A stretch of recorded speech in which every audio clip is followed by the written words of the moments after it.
My first big skiing trip ever was with my friends Angel, Amy, and Jessica, and we all flew to Colorado. We all rented an Airbnb in the town of Snowmass, right by Aspen Mountain Ski Resort. I had only been snowboarding one other time in my life at this point, and that consisted of riding down the bunny hill over and over. I was pretty bad.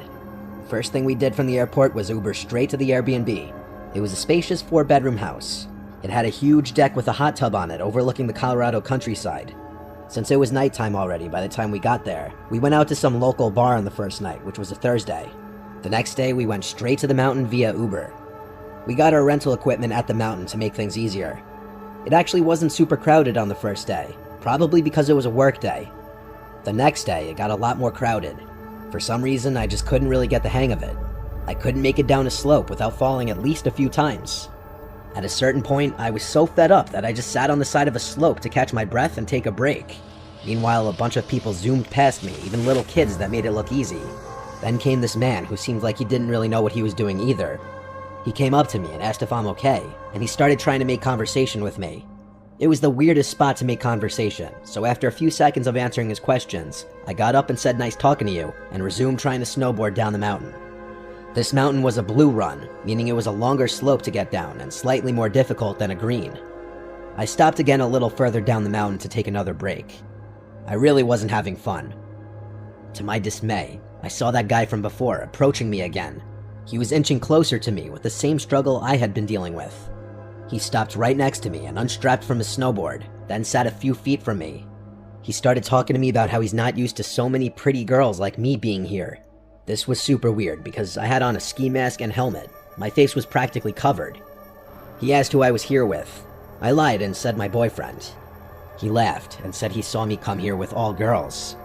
I looked at him and said ew really loud, and then got back on my snowboard and continued down the mountain. It's weird, but I snowboarded better than I ever had in that moment, perhaps because I had the proper motivation to just get down the mountain. When I got to the bottom, I immediately went to the lodge and sat at one of the tables, calling each of my friends.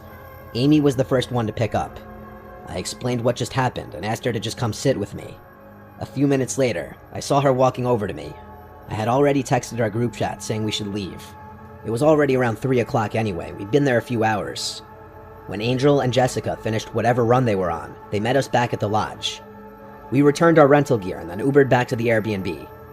We all showered and changed and then headed out to the village for dinner. We then went out to a few of the local bars afterward, and we got decently drunk. When we came back to the Airbnb, we all 4 went into the hot tub on the deck and drank more alcohol. After a while of that, we all eventually went to our rooms to go to sleep. I'm basically an insomniac, and I stayed up on my phone for over an hour scrolling on TikTok, even as I was still buzzed.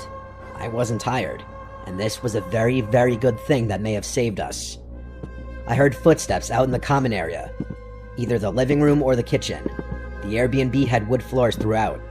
Initially, I thought it was one of the girls going to the bathroom or getting water, but then I heard the doorknob to my door twisting.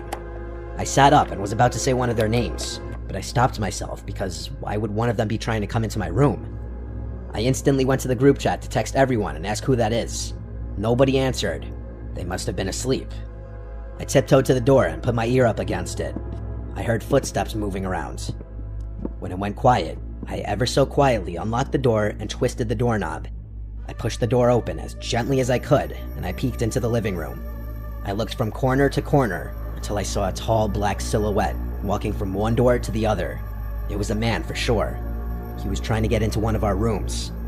I wanted to scream out to my friends to warn them, but I stayed silent because I was too scared. I closed my door quietly and locked it. I prayed to God everyone had their doors locked. 4 girls in one Airbnb though, of course we did. I called 911 quietly and whispered the entire time into the phone. That's when I heard the light knocks on my bedroom door. I turned to the door and watched as the doorknob again started to turn, but he couldn't open it. I kept saying please hurry into the phone. All the woman on the line kept saying back is they're almost here and to remain quiet. It was entirely possible that the man on the other side of the door heard me whispering because he started pushing into the door. I heard shoves and bangs on the door and I just couldn't help it anymore. I screamed get out of here, followed with I'm on the phone with 911 right now. The bangs stopped and a voice on the other side said, okay sweetheart. And then I heard his footsteps walking away. The 911 operator instructed me to stay in the room until police should arrive. I peeked outside the window, but it was simply too dark to see anything beyond a few feet in front of the window. My friends were awake now from my screams. I told them all to stay in their rooms. Police finally got there about 5 to 10 minutes later, and they came right into the Airbnb since the door was unlocked. Once it was confirmed the intruder was gone, we ensured every entry point was locked and secured, and they left. Sleeping after that was difficult. Of course, the idea came up that it was that creepy man from the mountain who was following me, and I do believe that's a possibility. The voice could have been a match, honestly. After working out a partial refund with the Airbnb host, we spent Sunday traveling the area instead of snowboarding again, and we stayed at a small motel Sunday night. We flew home Sunday morning.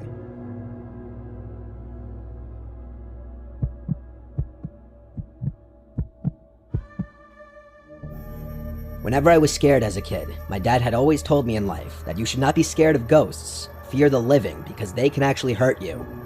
In my late teenage years, I came into some money after my father committed suicide and I received an inheritance from him. At the time of my dad's passing, he and my mom owned a cabin up in Oregon by Mount Bachelor. The cabin had been put up for sale since my mom could no longer afford the payments, and renting it out was not covering the payments either. The cabin was set to go on the market for sale in less than a month, and was in the process of finalizing all the paperwork with the realtor and lawyer. So for that month's time, the cabin was not going to be rented out any longer and was just going to be vacant. I saw this as a chance to get away for a while and clear my head in light of all the things going on. I quit work, packed up my snowboarding gear, grabbed my dog Midnight, and headed up in my dad's car to the cabin. My first 2 days at the cabin were normal, and nothing out of the ordinary happened. I spent my days playing with Midnight in the snow and snowboarding, and the evenings playing PlayStation or listening to music, drinking and smoking out on the balcony. I had already stocked up on food, cigarettes, and liquor, so I was pretty much a shut-in aside from the occasional out to hit the slopes. With my dog as company and DVDs, PlayStations as entertainment, I was quite content, and started to feel relaxed after all the drama that had preceded my outing. The cabin itself was 2 stories. The bottom story had the living room and a side guest bedroom, along with a small kitchen. Upstairs had another 2 rooms, along with a walkout balcony attached to the master bedroom. Most of my time was spent either in the living room, kitchen, or master bedroom. I never ventured into the other rooms, and always kept the doors leading into them shut. The 3rd day came around, and I was going through my usual routine of playing with my dog, playing games, and watching DVDs. That day it was a pretty heavy snowfall, so instead of hitting the slopes, I stayed in. That's when things started getting a bit weird. In our area, there were only 2 other cabins adjacent to ours, maybe a block away from each other. All other cabins aside from these 2 were around a mile away from ours. Surrounding us was mostly forest and very tall pine trees. Both these cabins were empty, and from the past couple of days, I knew that no one was currently staying there. Around midday, while outside with my dog, I noticed what looked like footprints in the snow around the area surrounding our cabin. It was still snowing, so the footprints looked semi-fresh, like someone had just been there in the last 20 to 30 minutes before me. I thought that maybe someone was staying in the cabin near me that I may not have noticed. Maybe they were shut-ins like me. Alright, whatever. The footprints led away from my cabin, and they disappeared in the snow towards the denser part of the trees. I disregarded the footprints and went back inside. Nighttime came around, and I decided to head to bed. My dog Midnight was laying on the bed with me when I noticed his ears perk up to a listening position. This was followed by him quickly jumping off the bed and running downstairs to the living room. I lay in the bed and stayed silent. I was honestly freaked out. I could hear him moving around downstairs back and forth. After around 5 minutes, he ran back upstairs to me and started to do his doggy dance for the sign that he had to pee or that he wanted to go outside. Shit, well fine, I can't say no to him, so we both went downstairs to the outside driveway for him to do his thing. Only he didn't want to pee. As soon as we were outside, he started to pull his leash, trying to drag me to where he wanted to go. He kept looking into the dense part of the trees where the prints had been earlier, but he also kept sniffing the side of the house and looking up towards the roof. After he figured out that I was not going to go where he wanted, he sat himself down and just stared into the darkness. A bit unusual for him, but alright, maybe there's some forest animals out there that he wants to chase down. But fuck this, I didn't want to chase anything, so I pulled him back inside and we both headed back upstairs. Around half an hour later, I was lying in my bed when I heard what sounded like hooves walking on my roof. It was only a series of around 6 steps, and I rationalized that it could be a pine cone falling from a tree onto the roof, or maybe a kind-hearted forest animal running around. But here's the thing. The steps seemed to be spaced apart like a man-length stride, so it was really freaking me out. Midnight also heard the noise and was quick to run to the balcony screen door, expecting for me to let him out. Alright, you know what? I'm a tough guy, and at the time, I considered myself to be fairly well built and strong enough to handle myself. So I grabbed my coat and shoes along with my cigarettes and flashlight and went out onto the balcony. As soon as I went outside, I lit up my cigarette and started canvassing the roof with my light. Nothing there, and the snow on top was undisturbed. Weird. Was it all in my head? What about Midnight hearing the noise? Maybe he was feeding off my paranoia. I started to calm down and relax again. My eyes started to adjust to the darkness, and I kept smoking and just staring at the stars and trees next to our cabin. That's when I saw it. In a tree that was a little taller than our cabin and around 20 feet from the balcony, I saw what looked like a man crouched in a squatting position in between two branches. It looked really tall, like 8 or 9 feet, and it was really fucking skinny. It was squatted on one branch, and its freakishly long, white arms were extended above its head, holding onto the branch above it, while its mouth was wide open with no expression. What the fuck is that? I wasn't sure if I was really seeing this thing, and stood just staring and sat there motionless. I noticed Midnight stand up and start pacing behind me and lightly barking at the same time. The thing still did not move. I put my cigarette out and was debating on shining the light in the thing's direction, but something in my head kept screaming not to. So I walked backwards to the inside of the room and pulled Midnight with me. Once inside, I locked the door and shined the light in the thing's direction, but there was nothing there. I shut the curtains to the screen door and retreated back to bed. But later on in the night, I heard some light tapping at the screen door, like someone was tapping on the glass with their fingers. It was consistent and did not stop for nearly an hour. Midnight seemed to stare at the door, but he wouldn't go near it anymore.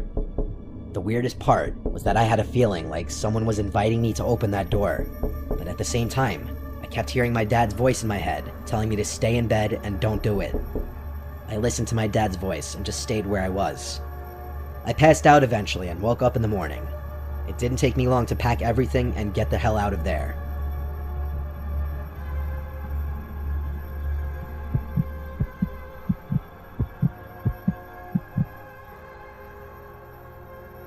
My family owns a property in Vermont that we use in the wintertime for skiing and snowboarding. It's at the top of a hill surrounded by woods. The nearest neighbors are up the road, but separated enough where you can't see their houses from our property. There's a big shed outside that we keep a lot of our snowboarding gear, along with general lawn care stuff like shovels, rakes, and everything like that. We keep the shed locked whenever we aren't up there. Once we unlock it though, we keep it unlocked for the entirety of our visits, as we don't really worry too much about people coming and stealing anything while we're there.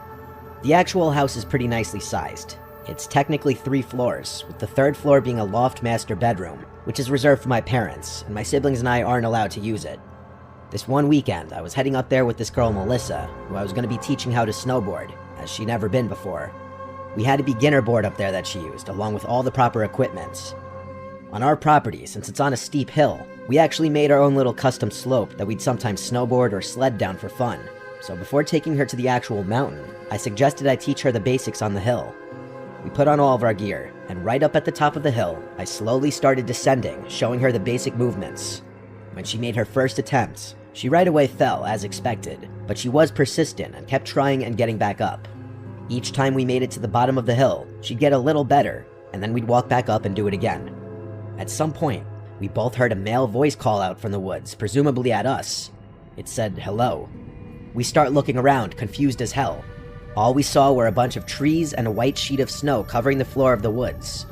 You'd think it would be easier to spot someone or something when it's just a sheet of white surrounding you. But nope, we didn't see anyone in the woods. I yelled out, "Is someone there?" Nothing now. Just the dead silence of a secluded place in the winter. Melissa and I were slightly disturbed, so we walked back up to the house and went inside. I didn't think it could be the neighbors because I didn't see the driveway to the one we passed shoveled, and the neighbors further up the hill would have no reason to come down like that. I told her it must have been some random person going for a hike in the woods. That was the least scary possibility. Next thing we did was go out to my favorite nearby diner. Then we went shopping for basic groceries to get us through the next few days. Since it was a bit late now, we were going to spend the rest of the night just chilling at the house. We ate dinner and then chilled by the fire pit out back. At some point, we both heard the distinct sound of shoes stepping in snow not far away.